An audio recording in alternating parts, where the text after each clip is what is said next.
So my opinion of where we're at right now is we're in a little bit of a drawdown, but overall, I still feel I'm one of the people who feels like we are in an extended agentic AI is what's going to be like everywhere in the very near future. Think like Siri, but with hands, and it can actually do stuff. There are a lot of existing automation tools that require zero AI and zero cost, which is actually something I learned about through my AI agent. I used AI to make a meal plan, how many calories I should be eating, how many grams of protein, sugar, fat, carbs, all your macros of what you should be eating per day. And I gave it my height, my body weight, and my desired fitness goals of like a body type. On top of that, taking creatine. Yes. Interesting. It basically takes the water and kind of puts it where it needs to go, puts it into your muscles. I feel it in my brain as well. Like I feel like my brain's more hydrated than it normally is because it actually goes through the blood-brain barrier. I want to be 100 years old. I want to see 100 years from when I was born. I just want that. And I think with the advancements of healthcare because of AI and all this stuff, we're going to see people living longer.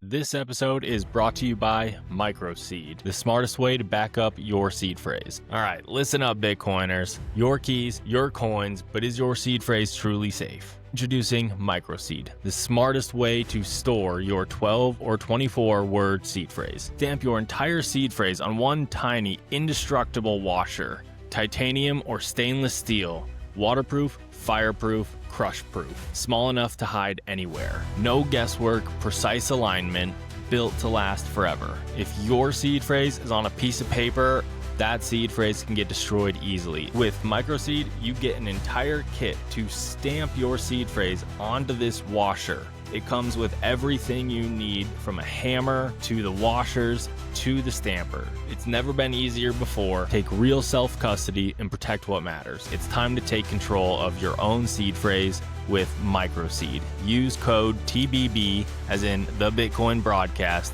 TBB, for a discount. Go to microseed.io. For the link, go to the description below.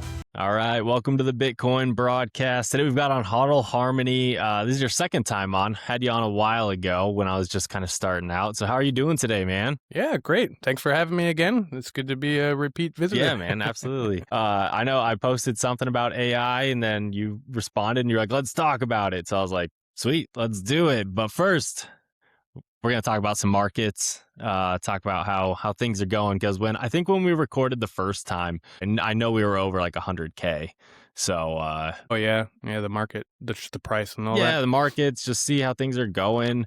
What are your thoughts right now on the markets? Have you been? I know you pay attention to more than just Bitcoin, correct? Do you pay attention to a lot of other crypto stuff too? Yeah, I mean, I'm kind of specific. There's things that are like Bitcoin that have, in my opinion, just improved on the code and things like that, improved on the code. But yeah, so like Cardano, you see behind me here. So really it's Bitcoin and Cardano are my top two. And, I'd be happy to talk more into that. But yeah, the market in general, like I'm a little bit different than most things that you hear on YouTube and things like that. I watch a lot of people who look into, I probably said this the last time, but they look into the fundamentals in Bitcoin, not just looking at the price, but looking at like what's going on the blockchain. And since we talked the last time, that's also something that I've kept going on my 24-hour stream. So I know we just talked a little bit off the air here about, my live stream I just did, just like a 20-minute little midday market update that I've been trying to do just the last couple of weeks, just starting that off. But in between those, I have a 24-hour video that just fills up all the dead space, and it just shows the chart. And it just shows the blockchain. for Bitcoin and Cardano. And it's really interesting, really just for me to kind of broadcast what's going on with the price, because a lot of people like to look at that, and I'm one of them. And then just to see what activity is actually going on the chain, because that's really what it's all about, is about what are people doing with this asset, because it's not just to sit there and look pretty, it's actively trying to do stuff. So that's where I'm at. So my opinion of where we're at right now is we're in a little bit of a drawdown, but overall, I still feel I'm one of the people who feels like we are in an extended bull run still. So I know it feels like a little bit of pain, and certainly, we've got a marked drawdown from where we were, the last time we spoke and things like that. There's a lot of stuff that's happened. But overall, I still am super bullish. I still feel like adoption's just around the corner. Like I'm the eternal optimist. Yeah, I mean, long term, I'm as bullish as you can get with Bitcoin. I mean, price wise, $1 million, 10 million, things like that. I'm right there. I think adoption is definitely it's steadily growing. You see governments coming in, and especially it's been kind of cool to see ever since Trump came in, being like a pro crypto government, which is it's a pretty big deal. And I don't think people like, they have such a short memory of like 5 years ago. And it's like, do you guys not realize where we were 5 years ago, like under Biden? And I just don't want to like shit on Democrats versus Republicans. I'm just saying, calling it what it is. Biden was very anti Bitcoin and crypto. They wanted to put all those laws and stuff in, and now it's like we have governments, actually talking about putting it into their budget. I'm here in Florida, and DeSantis is like, they're putting it into the budget or their treasury, I believe, for Florida. I haven't followed up on that, like, to see how that's going, but like, that's pretty phenomenal. We have countries, I know the Iran thing is kind of a hot topic, but like Iran saying like they want payment to cross in Bitcoin, like that's kind of a big deal.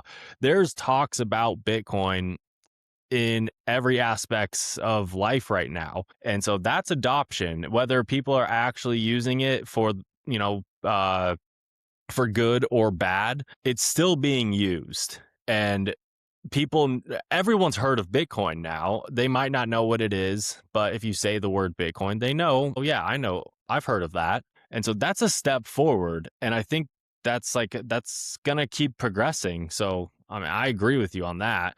Short term, I'm a little different than you. I think we're in a bear market, and I think this bear market's gonna last through this summer. Personally, I think we took that 50% drawdown, and I think we're going to go sideways with a little more down from here.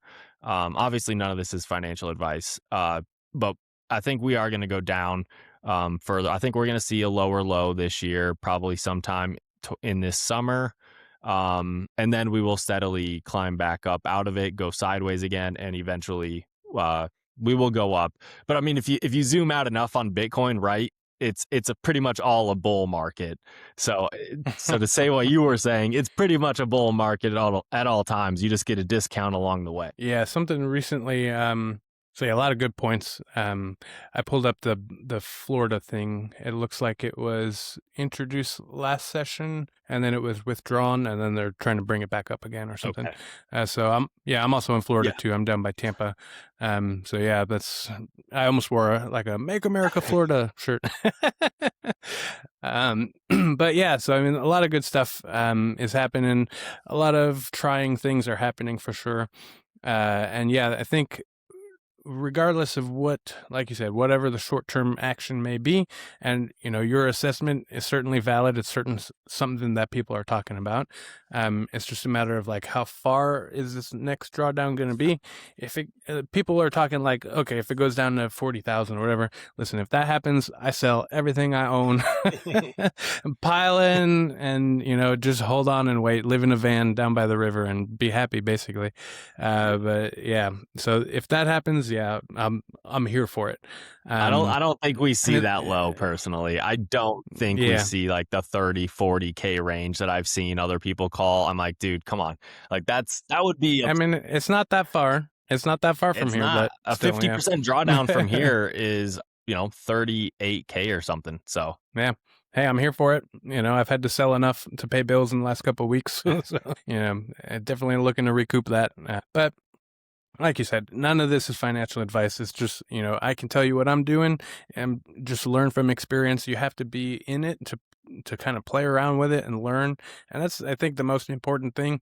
And just to realize, step back for a minute, like you said, look at the full chart, and it's just like a line straight up and to the right. Something I saw recently was about the logarithmic curve turning into some other exponential growth curve for Bitcoin. And if you plot it out on a logarithmic curve, it's like an incredible, just the first couple of bull runs were just straight up compared to what they are now. And then it's slowly tapering off, but we're still going to get some sort of upward expansion as adoption takes hold, because we're still so early. Even if we talked, a year and a half, 2 years ago, it's like we're still so early, even from then to now. Just the amount of people who still are just not either curious or not into taking the risk or whatever it is, just to put themselves out there and see what are the benefits. Just learn about it, even if you don't, go into it. yeah, no, absolutely. And another cool thing, you've been paying attention to like MSTR and everything, right? Like strategy buying and like, A little bit. okay. So, I mean, I think they're at like 118,000 Bitcoin now. And I'm like, I mean, that's pretty crazy, dude. Like almost, they're going to hit 1 million this year. And then we have the ETFs buying like crazy.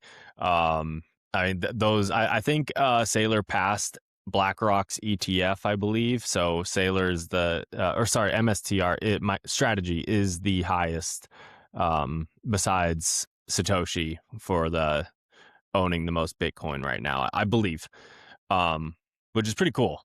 Yeah. I just pulled it up. They're holding 800,000 Yep. Bitcoin. It says 3.9% of the total supply, which is super insane. But yeah, I mean, that's going to prove to be an incredible financial decision. I remember not even that long ago, watching Michael Saylor videos, just kind of on loop, just eating up everything he's got to say, because he's, you think we're bullish, he's a super bull. Yeah. No, I can't imagine. I mean, he's buying like hundreds of millions, if not billions of dollars every week. And Bitcoin's a finite asset, so there's only so much to go around. So the price can only go down so much, like the selling eventually stops, because you can only sell so much when there's people like him, you, me, hundreds of thousands of other people buying daily, buying weekly, buying monthly. Eventually that reverses. So definitely bullish long term, especially towards the end of this year into next year. Bearish short term, but it's pretty cool, man. I'm enjoying it. This is like the first bear market where I've actually gotten to talk to other Bitcoiners while it's happening. Usually I'm like quiet and keep it to myself. So it's been a little more fun getting to talk to people like you about it. So Yeah, I mean, we're all struggling together, so it's yeah. misery loves company. Yeah. But yeah, I mean, bottom line, it all comes down to that machine right there. That's an ASIC miner, and so there's companies full of those things that just run and run and run, and I can imagine the noise that makes. Those things, just one is loud enough. But I have one. I was running those last time we were talking. That was running out in my garage, making a hell of a noise and making a bunch of heat. But the trade-off that I made was, all right, I'm paying, if I want to buy Bitcoin, I will pay a fee of, maybe $1 or something. And I know we talked about this with was it River or something? The place that you I use the Strike. exchange that you use? Strike, yeah. So it's like there's less fees and things like that, but wherever you're buying, there's some sort of fee. Even if you're getting a zero fee, it's only for a certain time or whatever. But you buy it from an exchange, you're going to pay a fee, and that happens immediately as you buy it. When I pay my power bill, I run this thing, I pay my power bill. I only pay my power bill once a month. So it's actually a little bit of savings, maybe like $5 to $10, depending on how much you're buying and how often you're buying and how many fees you got. It's more advantageous to mine and just take that profit or whatever, take that Bitcoin that you're getting and trade your dollars for it. It's a little bit cheaper to mine than it is to buy, and that was my trade-off. And so I'm still paying. I did it's like a deferred power bill, so luckily I wasn't on the foot for the bill for what it was going to cost that month, because that would have been crazy. So it's been spread out over the course of a year or so. So I'm starting to see my power bill start to go down from when those things were running and cooking and things like that. But really, that's what it comes down to. It's all of that stuff is what we're chasing after. And we are at, I think it's close to 19 or 20 million blocks have been released. And so we're down to the last million, and I'm going to get one. I want one. Yeah. All right. And nobody's going to stop me, And so one of those million is going to go to me. I'll get 3, whatever Bitcoin. If I get it before the halving, I'll get 3.25 or whatever it is. And if it happens after, then I'll get 1.5 or whatever, 1.25. But it's an intention thing. It's a mindset, like it's going to happen. And there's only a certain amount of those that are going to go out. And so that's what we're chasing. You either pay for it with money or you do it another way. But that's what we're all chasing, I think. Yeah, there's so many ways now to earn Bitcoin or collect Bitcoin, buy Bitcoin. I mean, I use so many different methods. Like I use my credit card. That gives me sats back. I use the Crinkle thing, which the episode just came out today, which is like scanning receipts, and that gives you free Bitcoin. And then if you're on certain apps, people can zap you Bitcoin or whatever sats for comments or posts. I mean, and then I just buy it also. It's crazy. I don't have a miner yet. That's one thing I really want is a miner.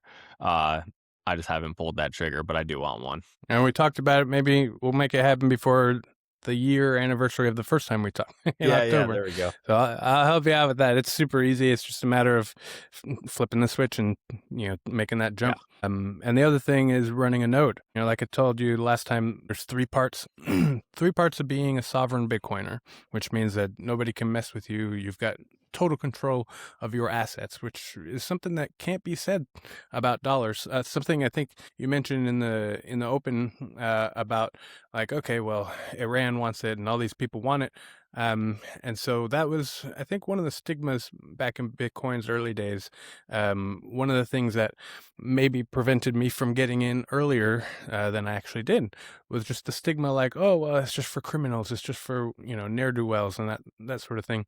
Well, you know what? More crime is committed with the dollar than anything else. So what can be said about that? And of course, they want to get rid of cash and all of that stuff too. And that just hurts small businesses like myself. I go out and work. People get, they pay me in cash.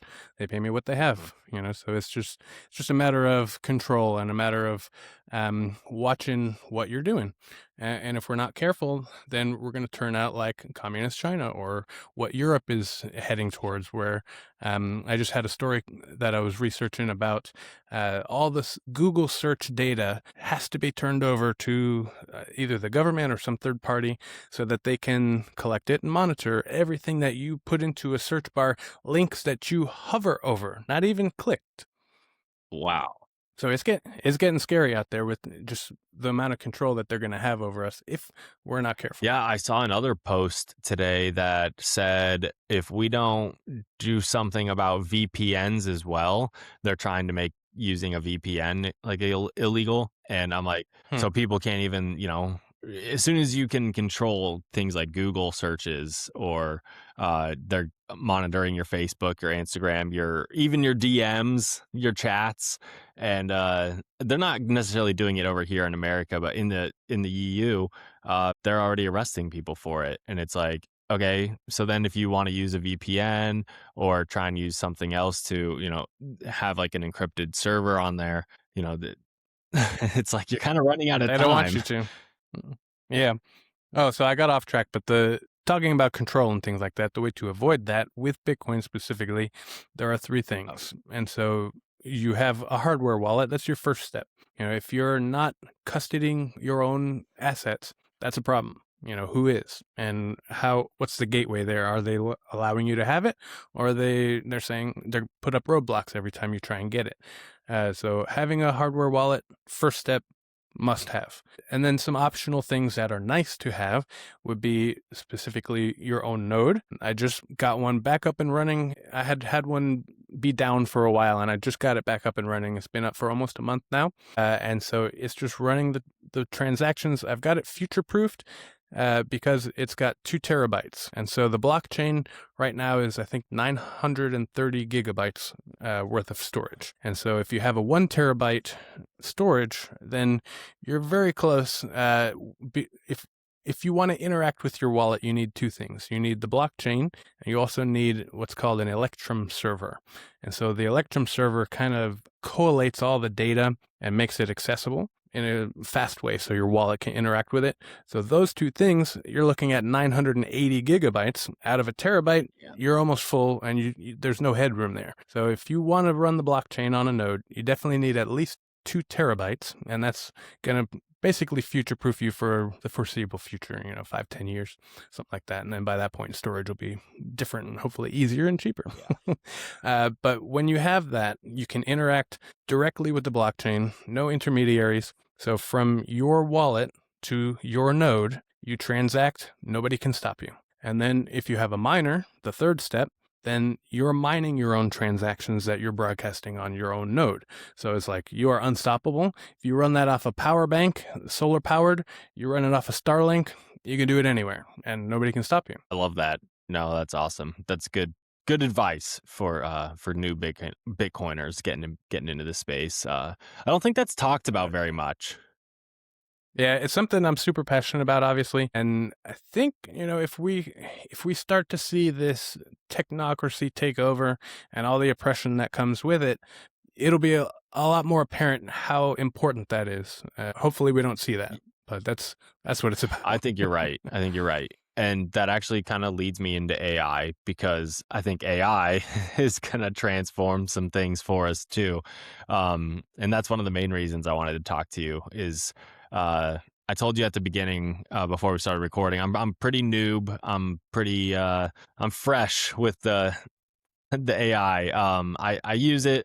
Everyone uses it, whether you know it or not now, because even Google runs AI, and your searches and everything are all attached to it. Even Riverside has AI, which is great. But I don't use it in the way that you do. I don't think you've kind of gone down the rabbit hole. So I don't know exactly where you want to start. I mean, we could start with, what AIs do you like? Which ones? I've played with Claude, ChatGPT, and Grok. Those are like the main ones I use. I don't know. Which ones do you use, and where do you start? Absolutely. This is obviously one of the biggest topics on the scene for the last at least year or so, but even a little bit before that. Grok ultimately is the most trustworthy, I think, and the most truth-seeking. And you and me are both on X, so I think that leads itself to we kind of think down that road. And so Grok is super integrated into X. I think that's what makes it unique, is that the training data is actually the conversation history of X. And imagine, like, wow, that's got to be a lot of data. For decades or however long, Twitter and now X has been online. So that's the training data for Grok. And it's just, no wonder it's a little psychotic. Yeah. But yeah, Grok ultimately the mission is truth seeking, and to be the ultimate source of truth, and, to not, kind of lead you down a path or whatever like that. So I've been using Grok for a couple years now. What got me into AI, because I'm a musician, was obviously the music part of it, and creating music and things like that. And so a couple years ago, I was teaching at a high school, and so I had a digital music class. We talked all about digital music. I pulled up this, oh, look, you can make music with AI, and look how horrible it is, and all this. It was really bad. This was 2 years ago. This was like the Will Smith eating spaghetti Oh, thing yeah. happening. That was like the video equivalent of what the music sounded like. So it was just like god awful, but it was interesting and it was unique because this was the first time we were seeing some kind of machine learning taken on music. And now, fast forward 2 years later, I'm working on an album that's basically entirely AI produced. So the Grok wrote me the scripts and the prompts and the lyrics, and then I put those into producer AI. And then it made all of the music. And so what I'm doing now is basically translating all of that, writing, transcribing all of that, making all the chords, and just recording it myself. And it sounds amazing. It's really good music. So it's interesting just to see kind of where we've come. And that's kind of my aspect on it. That's where I started. But also along the side is just experimenting with the language models and things like that. Because ultimately that's what it is training on all of the data on the entire internet, which again, that's a lot of information to be trained on. And so the power that is becoming apparent now is just normal people being empowered to be incredibly productive. Things that you would sit and plan out and try and execute on your own, even if you had no idea where you were going. A year ago, you couldn't get as far as you can now in an afternoon, with a free subscription, no less. Basically, the barrier to entry is zero. So if you're not playing with AI, shame on you. You're missing out. Don't be afraid of it. It's really not as smart as you think it is, or you're afraid that it might be. Not yet, anyway. And if we do it right, it's not going to be some malevolent, evil force. It's going to be a force for good because it's, humans ultimately are good. Yeah, we have evil qualities sometimes, but we can overact and correct and things like that and learn from our mistakes. So yeah, been using a lot of Grok. Claude is super powerful and things like that. So I've been doing a lot of research. The two distinct AIs that are going on, we have what's called the pre-training, which is like the LLMs up to, I think, 2023 or so. And then they started doing the post-training. And so post-training is where you get into giving the AI skills. And those take the form of literally just a file. It's a text file. And so you lay out the rules of, okay, you're going to, like, something you could do is interact with the internet, search online for all the related posts, give me a breakdown. So like, for instance, I have one of my robots giving me a report on 5 potential video topics every day. And it just scrapes the web. It pulls out the 5 most trending topics. It drafts out scripts and titles and all of this stuff. Part of the skill file that I've implemented is non-AI slop style writing. And so there's a document, I think it's Wikipedia, that has all of these benchmarks for what AI writing looks like. And so it avoids all of them and it writes like a human. And so then what I do is I say, okay, you got these 5 topics. Let's start with number 3. Make me a short. I have a brand new channel that's all AI produced, 15-second shorts on trending news topics. I say, okay, number 3, go. And then what it does is it generates like 4 or 5 images, completely custom. Text to speech generates the script using a consistent voice every single time. And then it stitches all that together, spits out a video, and it takes like 2 minutes. Wow. Okay, which AI are you using for something like that? And do you have to pay for it? Because that's not a free version of something. There's a lot you can do with subscriptions. Claude is super powerful. What I'm actually running is called OpenClaw, and you may or may not have heard of that. It's like a trending thing that's happening. OpenClaw, people have their opinions about it. In the early days, it had some security flaws that I believe are patched now. I'm not privy to all that, but they updated like pretty much. If it's not every day, it's almost every other day that they have a new update. It's community driven and things like that. So basically what OpenClaw does, you install an AI agent, and agentic AI is what's going to be like everywhere in the very near future. Think like Siri, but with hands, and it can actually do stuff. So I have an OpenClaw agent on the computer. the agent has pseudo powers, which means that it is the administrator of that computer. So it can do anything in the terminal that you can do as a human. Coding, write software, do whatever you want, write a website. Even if your computer's anything. off? No, Okay, this so computer's you got to be leave on. the computer on and you have this AI agent just running in the background, and it's doing research for you, it's pulling stuff for you, and then you can tell it to just make videos for you. Yep. You have a lot of training involved. And so what you do is you plug basically the brain of the AI agent is where you get into your costs and things like that. So when I first started, I tried to use Grok because that was my favorite AI at the time, and that's what I was using. And so what you do, so the way that you typically interact with the AI, you make an account with Grok, you pay them, the subscription fee, and you go on to the Grok website and do your thing. There's a back end to things called API keys. And this is something that I just learned about by doing all of this stuff. And so API keys are application protocol interface or something like that.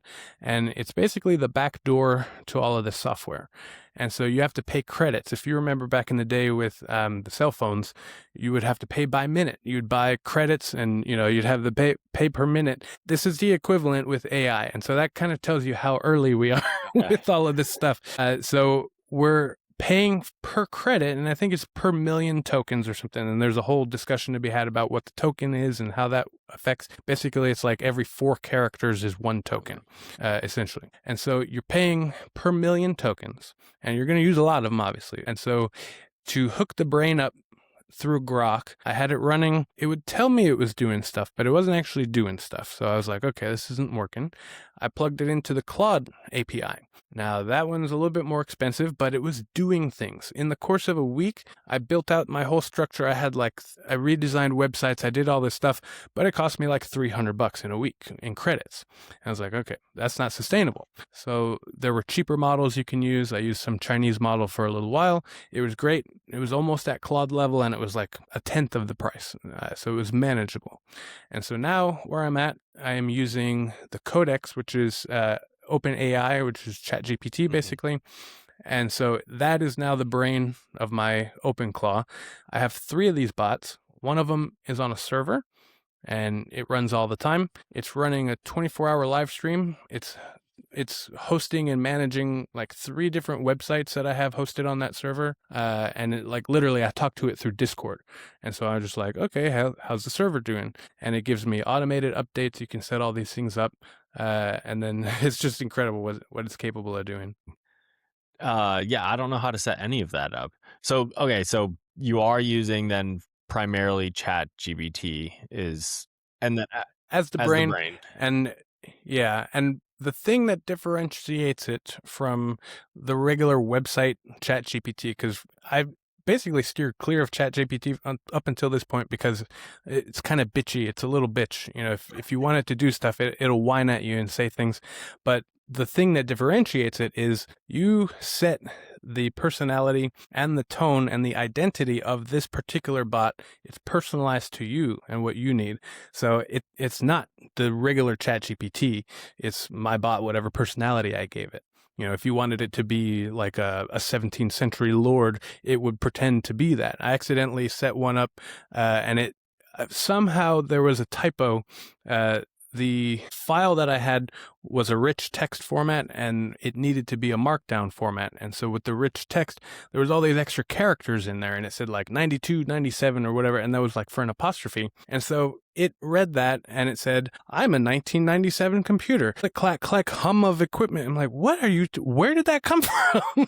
That's funny. So it's a little interesting, but it's a learning opportunity. It's really, really powerful stuff. Okay, so if I was starting out, how much would something basic like that cost off the bat?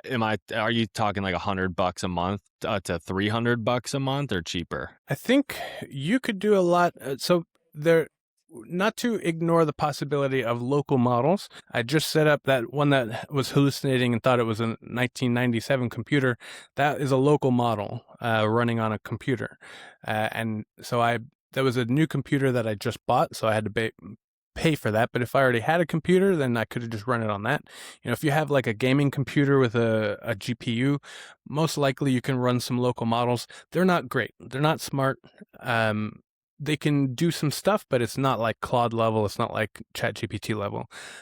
So your basic barrier to entry is the hardware. So you can either, my server, maybe $70 for the year for a subscription. That's a pretty low barrier to entry. That's a computer that's on all the time. It's not a particularly fast computer, but it works. It's mainly meant for like web hosting and things like that, but I do a lot of different things through that server, and it's pretty capable. But basically, my friend ran one on an old laptop. I mean, any kind of hardware that's within the last 5 years or so, you can do some stuff with it. And so basically, your hardware is the first barrier, and then the brain will be the second barrier, but you can basically get away with a $20 a month subscription to OpenAI and just plug it in through there. And there are tons of videos and things like that on tutorials and stuff like that. I'll just take a minute and I will plug my HODL Harmony Discord. So like if people will just they like my style, they want to hear me teach something or whatever. My HODL Harmony Discord is the community that I'm trying to build. That's, I think, my main focus here is just to build a community, be a place where people can come and talk about crypto and be safe and things like that. So that's one place. If you want to hear me talk about stuff, find me on X. I'm HODL Harmony everywhere, and if you're interested in learning, I'm happy to teach. Yeah. Okay. Cool. So then what are you, I mean, obviously we're like pretty dang early in this, as you said. If you're paying, for like these little credits, eventually I think the price is just going to keep coming down. That's how technology works. It's like what Jeff Booth says, technology is deflationary. And so the better it gets, the cheaper it should get. And so eventually we'll all be using it. What are you excited for most with using it? I mean, have you become like just way more productive with it and like more creative, almost like smarter with it? Definitely. It's you just don't understand what it can do for you until you start doing it. And because everything is so specific to, my experience and my needs. So it's just like so my main goal now with this is to try and reach out as a small business owner. I want to go around to other businesses that, may not have any exposure to AI. And I want to ask them a simple question. What is something that you spend time and money on doing that could easily be automated? Whether you're paying somebody to maintain your website, or like specifically my thoughts are in the paperwork realm. Like, what can you do for these people that can be automated and just, like my friend is a property manager and he's got all of these it's a big high-rise building with condos and things like that down here in Sarasota. And, he's got all these different equipment, the air conditioner, the furnace, the pool, all these things. They have manuals. And he would typically have to go through and search, the repair technique for whatever is broken, the error codes and all this stuff. Well, he created an OpenClaw on a laptop, put in all of these manuals, and he says, hey, I got this error code. And then the OpenClaw within a minute will just say, oh, this is that error. This is how you fix it. This is how much it'll cost. So when you say you have an OpenClaw, and then do you just like, what do you mean you just put in a manual? Do you just like download the manual to your computer as like a file, and then you literally just attach the file into OpenClaw or whatever AI you're using and just be like, hey, read this and give me the code like 001, which is what it's blinking, and it just reads it in like 30 seconds or less and like spits out the answer? Yeah. So yeah, it's as easy as that, literally, because it's on a computer. It can do anything on the computer that you can do, and I can do it faster and better anyway. So I do it through Discord. I'm pretty hands-off. I know a little bit of code, but I'm not trying to be like a coder developer type of thing. I just kind of stumbled into vibe coding. I was like, oh, is this what this is? And like, yeah, I guess this is what it is. I'm just vibing and talking to the bot, and it's doing all the code and things like that. So, literally through Discord, I can drop a PDF and it'll be like, okay, cool. What do you want to know? How do you, because automating things, I think, is going to be one of the most productive things for people, to have things just like automatically happening, less clicks, less things you have to save, move over here, send over here. That kind of stuff is like, I love that. How do you automate things? And how do I want to ask this? Because I'm like, in my own head, I'm like, I want everything to be automated that can be. It's like, okay, I set an appointment with you and I want it to automatically send like an email to you with the link. I want it in my calendar. And then I want the link like available, 30 minutes before we record or something, like stuff like that, which, because for me, it's like, Super easy. yeah, I have to send out, I have to get your email and then I have to send you the link and then I have to manually put it over into my, calendar. And then I usually have to send a link or something right before anyway. And so I'm like, how could I automate something like that? That'd be so cool. Yeah, definitely something. So there's a couple different routes. There are a lot of existing automation tools that require zero AI and zero cost, which is actually something I learned about through my AI agent. I was trying to do some things and just doing some research, and it was like, oh, here's this N8N. So N, the letter N, the number 8, and then N is an automation software. You can pay for a server, but I have this server already, so I literally just installed it on my existing server, and I use it for free. And so that you can do a lot of stuff with that. I'm still learning about that. But what I have that doing for me is doing system checks on my 2 live streams. And so I have one that plays music 24 hours a day with a video, and then one that is my live stream that we talked about with the charts and the chains and music and things like that.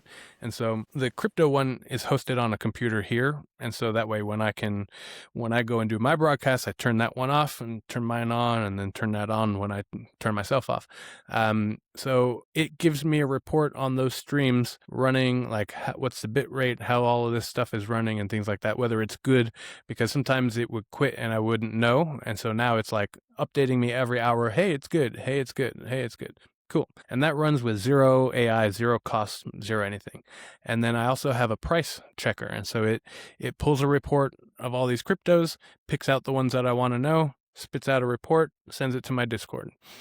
So there's a lot of stuff you could do. Like people implement their open clause into their emails. And even if you don't want to get technical, and let's say you don't have like a fancy computer, you just have an iPad or something, you can use Claude. Claude is incredibly powerful just by itself. You get the Claude app, and it does, because OpenClaw is open source. All of these other AIs are starting to implement agentic workflows into their things.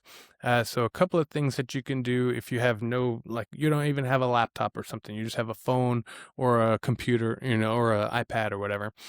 Get the Claude app, go onto a web browser, use it through the web browser. If you get the app, it's got a lot more capabilities. If you do have a computer, even if it's just a basic computer, you install the Claude app on your computer, and then you can use Dispatch, which is a feature that you can talk to your phone and have it use your computer and do things on the computer, kind of like an OpenClaw does. But you can plug it into Google. You can plug it in. I had it plugged into Canva. I give it an idea and give it a picture, and then it goes and makes something on Canva for me automatically. So Claude, I think, is probably the biggest play right now.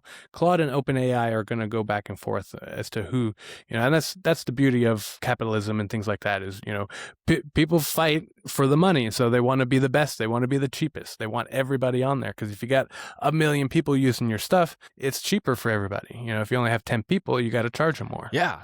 I'm already starting to use it for like thumbnails and, creative things like that. It's like I can literally just put it into, even Riverside now has a really cool one where it will read our entire conversation, and I can be like, hey, can you give me like a description of this and give me a thumbnail with a title and something, catchy. And it like, that used to take me, even just when I started this, 8 months ago, that used to take me a while. First of all, because I was completely new to it, but I used to have to do that kind of manually. And now that it's like implemented already into Riverside, it's like a thumbnail literally takes me like 30 seconds to make. and it's incredible. And that's empowering. I mean, it's now you can spend 30 seconds doing something and not have to spend an hour or whatever. And then you have all that rest of that time to do whatever, go on about your life, be a human, touch Yeah. grass.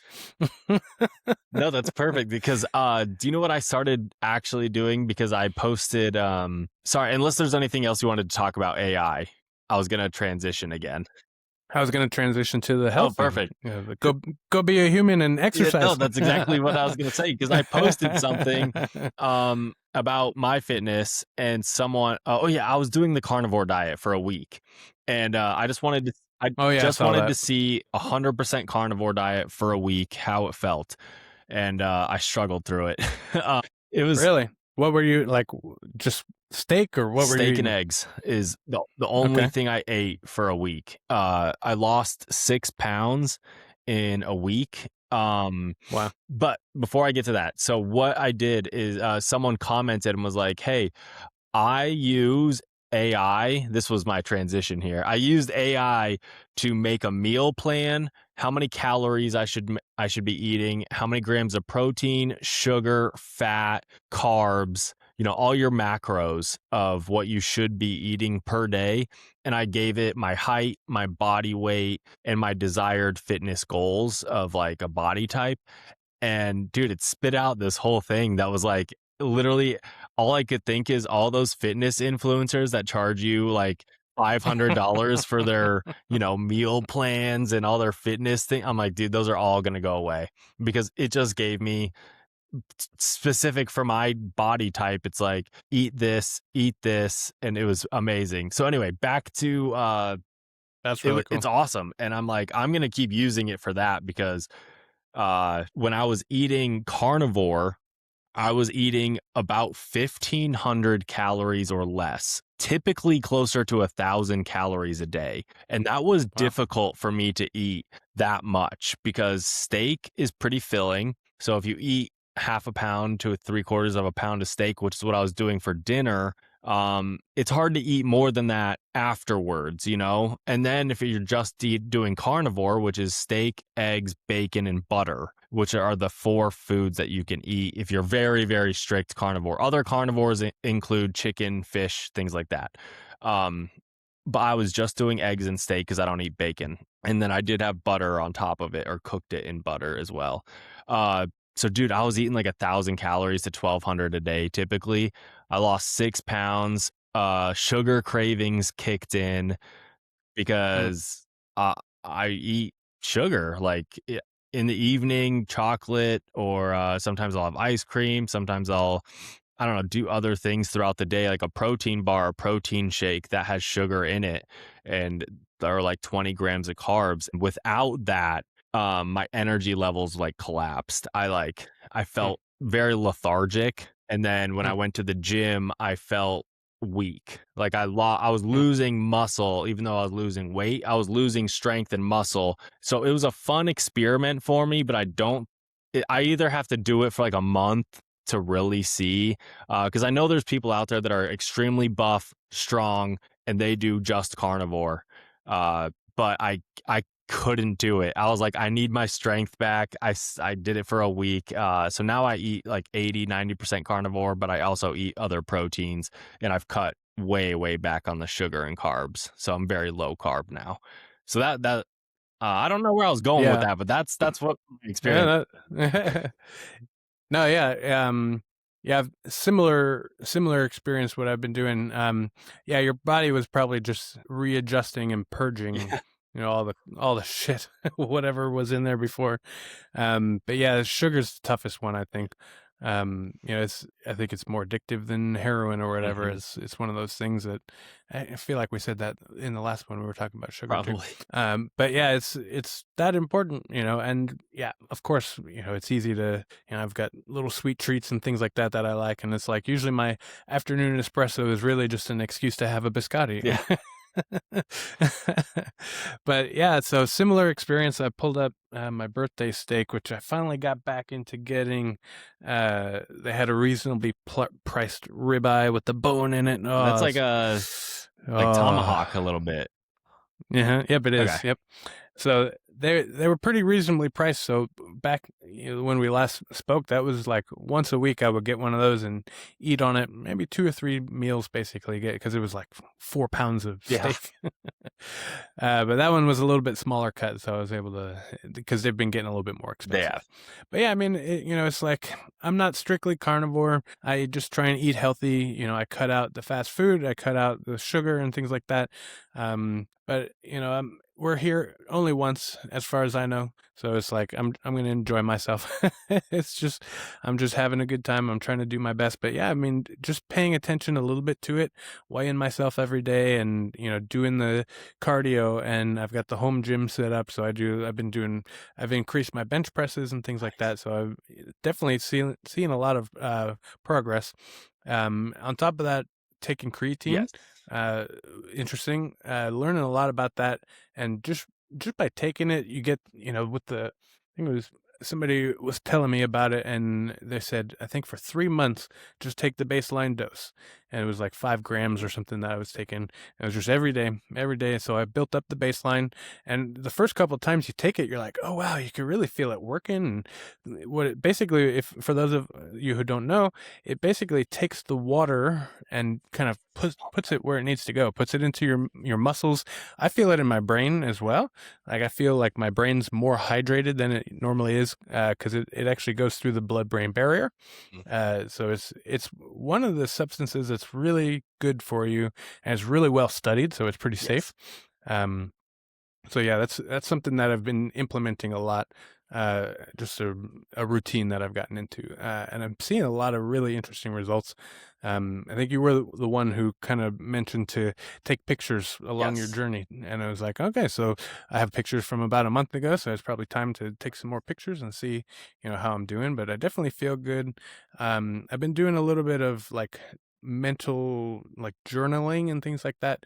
It started to take the form on paper, and then I kind of implemented it into my OpenClaw.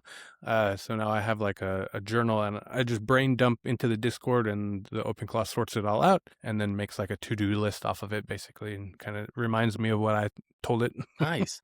Um, So yes, Second Brain is another good feature of those OpenClaws. okay. Um, Creatine. I started out with 5 grams as well. Now I take about 10. So I doubled it. I heard, I can't verify this, but I did hear that a study came out that showed that if you take about, because I'm about 200 pounds, 190 to 200. And so if you take 5 grams, that's great for your muscles. If you take a little more, double it to 10 grams, it actually helps out with more of the brain stuff, because at first I believe it goes for your muscles, especially if you're working out. It helps your muscles, and then there's your body creates creatine, um, but you need more of it, and the more you get, so about 10 is a pretty good number for someone around my height and weight. So I give my wife now like a scoop and a half. Because she's smaller than me, and so yeah, creatine has been phenomenal. Eating lots of protein and low carbs has been phenomenal. I can already tell. I kind of want to go back and look at what you look like before when we first recorded compared to now, because I feel like Probably a little slimmer. I feel like you've like, I don't know, like how to the fill. I can't see your whole body. I can only see from like here up, but I feel like you've like filled out and slimmed, like it's like toner almost. I don't know. Hmm. It's a Yeah. great feeling, and I do recommend taking pictures along the way, because as someone that looks in the mirror every day, you don't notice the changes over, from month to month, because you're seeing it in such slow motion. But if you do it from month to month or quarter to quarter, year to year, then you're like, holy crap, it makes a big Yeah. difference what I put Big into my difference. body. Yeah. And you can see it happening. Yeah. Definitely feel, I've been doing a lot of bench presses, so I'm getting a chest, which I never Same. had. Which is pretty cool. I'm like, oh man, I think I'm doing 110 pounds, and I do reps. I'm not, I don't have anybody spotting me, Same. so I'm not, Yeah.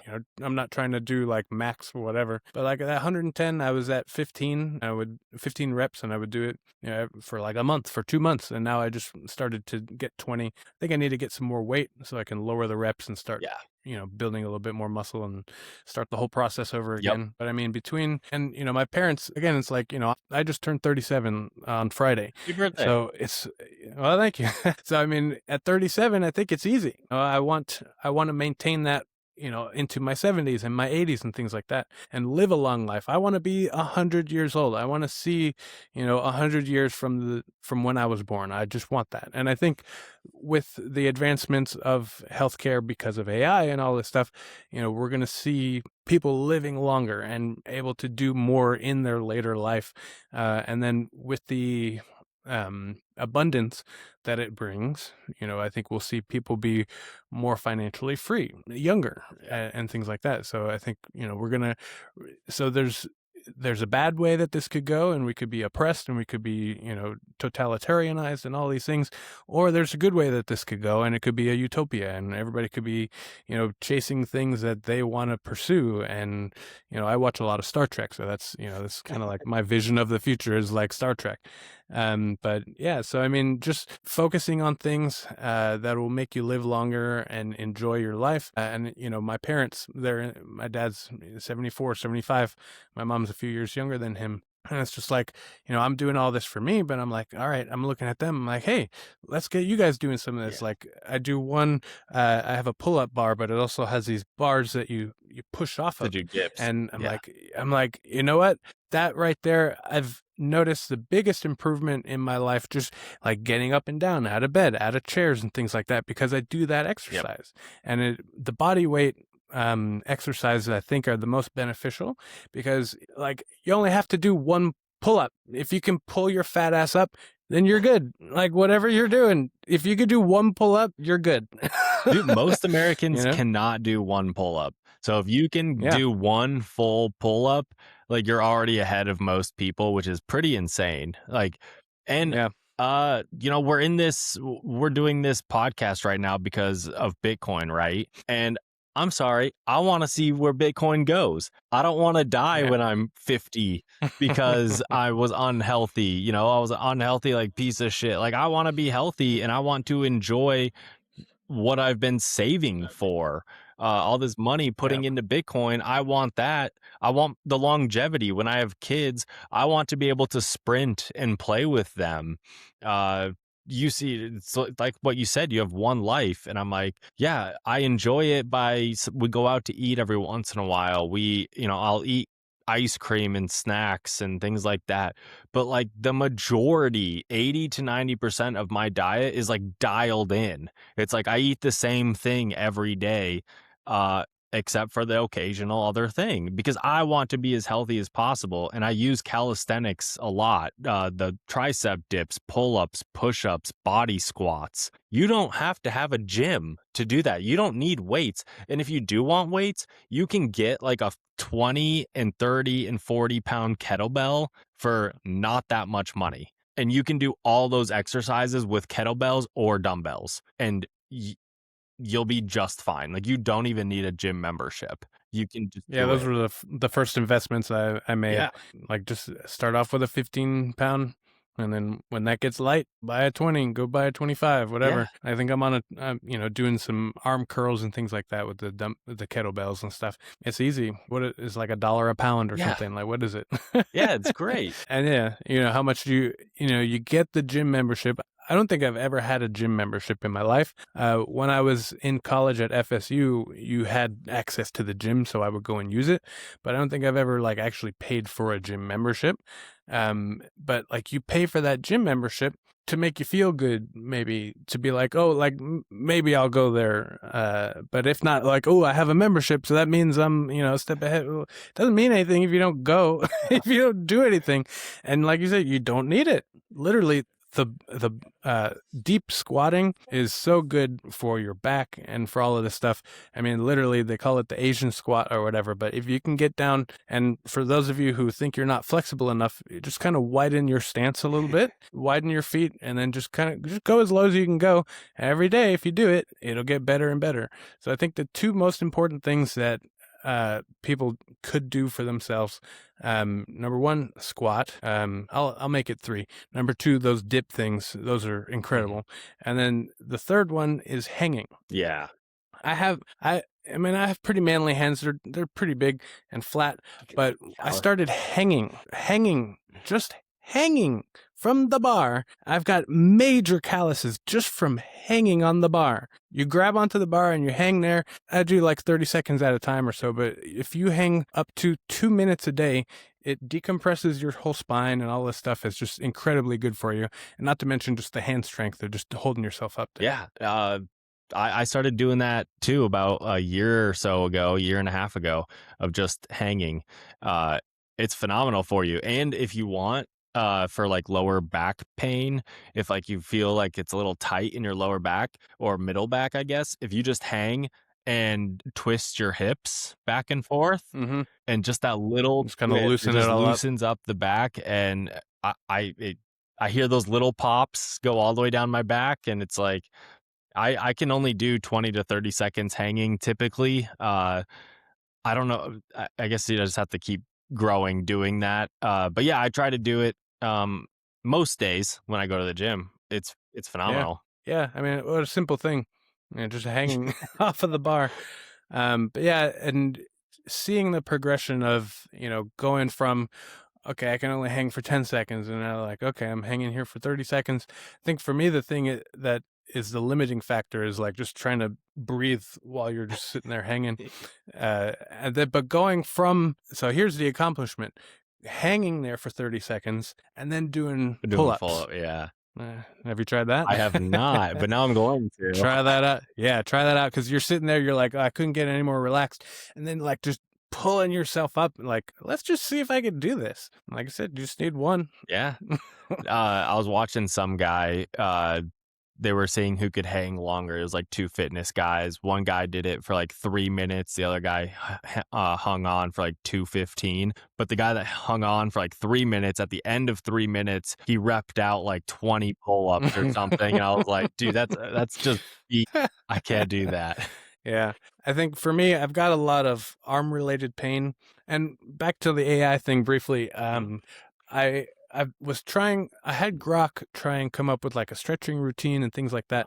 And then I recently just redid it with Claude. And like, I have a lot of arm related pain. And I think now I'm realizing it's kind of stemming from my neck. So from just all the posture related stuff that I do, playing the piano, playing the violin and things like that. And lots of hours in the car driving back and forth from here to Tallahassee and just all over. I just love driving.